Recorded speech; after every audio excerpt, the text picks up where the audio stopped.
Those 3 students were rushed to a nearby hospital this morning and then quickly transferred down to HCMC in Minneapolis because of their ages and because the seriousness of their injuries. Tonight, 2 still listed in critical condition, the 3rd student in serious. Meantime, authorities said late today what happened to them?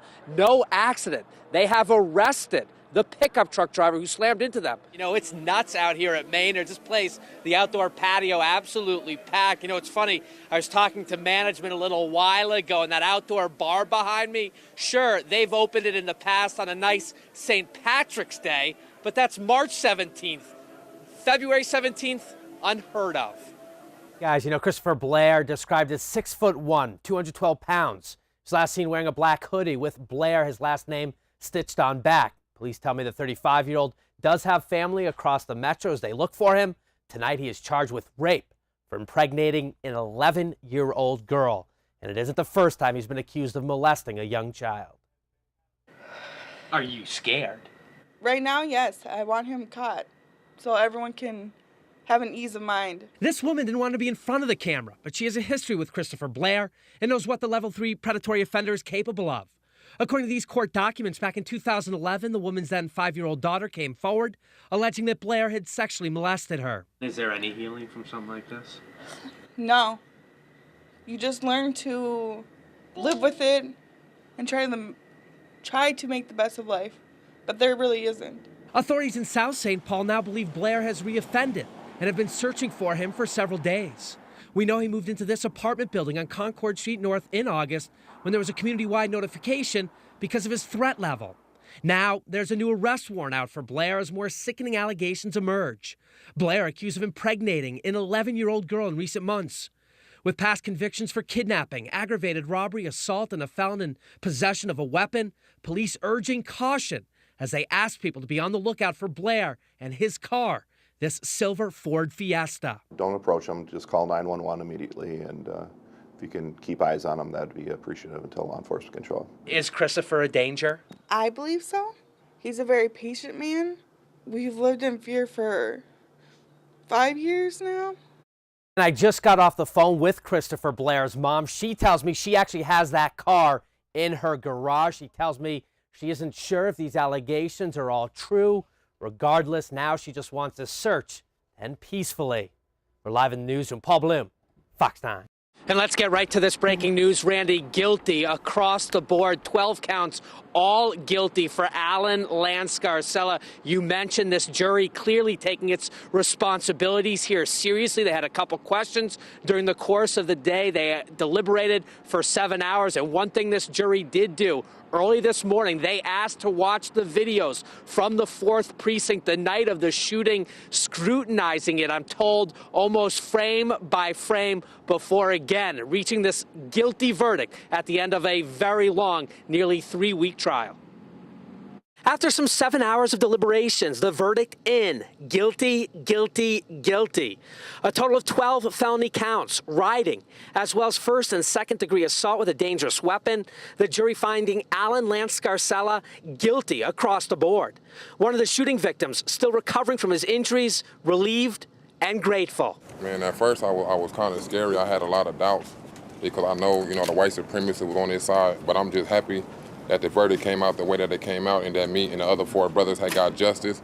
But, the fight is still not over with. During the 2-week trial, prosecutors convinced the jury that Scarsella was a racist gun enthusiast who set out to shoot African Americans. This live stream video featuring a masked Scarsella that hit the internet days before the shooting helped ignite a volatile situation outside the November 2015 4th Precinct protests. The crowd, already angered by the shooting death of Jamar Clark, confronted Scarsella and his buddies that night.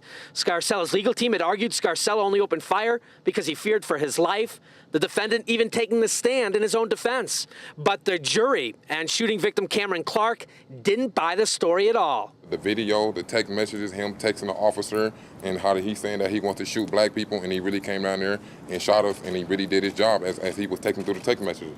He went down to provoke. He went down there, provoked, said racist slurs. He lured us up the street, and that's when he fired shots at it because he knew where the camera was that was around the precinct.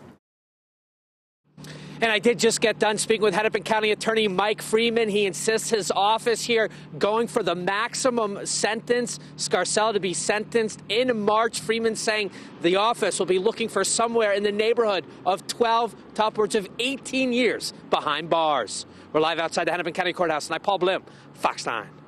And as Paul Blume tells us, her family says her recovery is nothing short of a miracle. We do want to tell you that some of the images might be hard to see.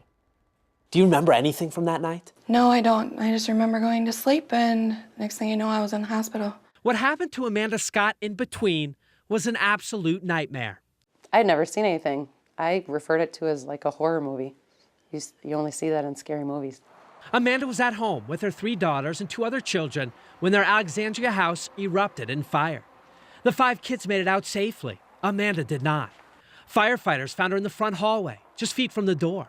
She was suffering from smoke inhalation and had 2nd and 3rd degree burns over a large portion of her body. A strip right here that goes up into the back of my neck, and then it comes around here, and then it goes down to maybe my middle back. The early photos from the hospital are hard to stomach. Amanda was in a medically induced coma for 3 weeks to help her body heal. Did you think you would ever get your sister back? I didn't. I was very worried. The first couple days were touch and go. Amanda, stubborn, fought like a champion, desperate to pull through for her 3 young daughters. 6 weeks after that blaze, she was discharged and sent to her mom's in Alec, where she is going to physical and occupational therapy some 5 days a week. I mean, I feel like I'm in my body, but it's definitely different. I feel like I'm remade, basically. Amanda tells me she actually started crying when she first got back to her home and saw all of this destruction. She had the chance earlier this week finally to thank the emergency crews who rescued her from that fire. As her house is gutted for a complete restoration, Amanda and her family wanted to thank the community for all of the support. They lost almost everything in the fire, but people stepped up with cash, all of these household goods and clothing, as well as Christmas presents. That allowed the girls to have a holiday while Mom was hospitalized down in the cities. What did it mean to you? A lot. It's crazy how the community is pulled together, and I'm very grateful for everything. Amanda has undergone a myriad of skin grafts and surgical procedures. She tells me her youngest daughter is having a hard time with her new appearance, but everybody agrees it sure beats the alternative. You know, they always say scars are what make you stronger, so I guess, a few scars is better than the other option, not being here, so we're very blessed. Are you lucky to be here? Of course I am. They didn't think I was going to make it. In Alexandria, Paul Blume, Fox 9.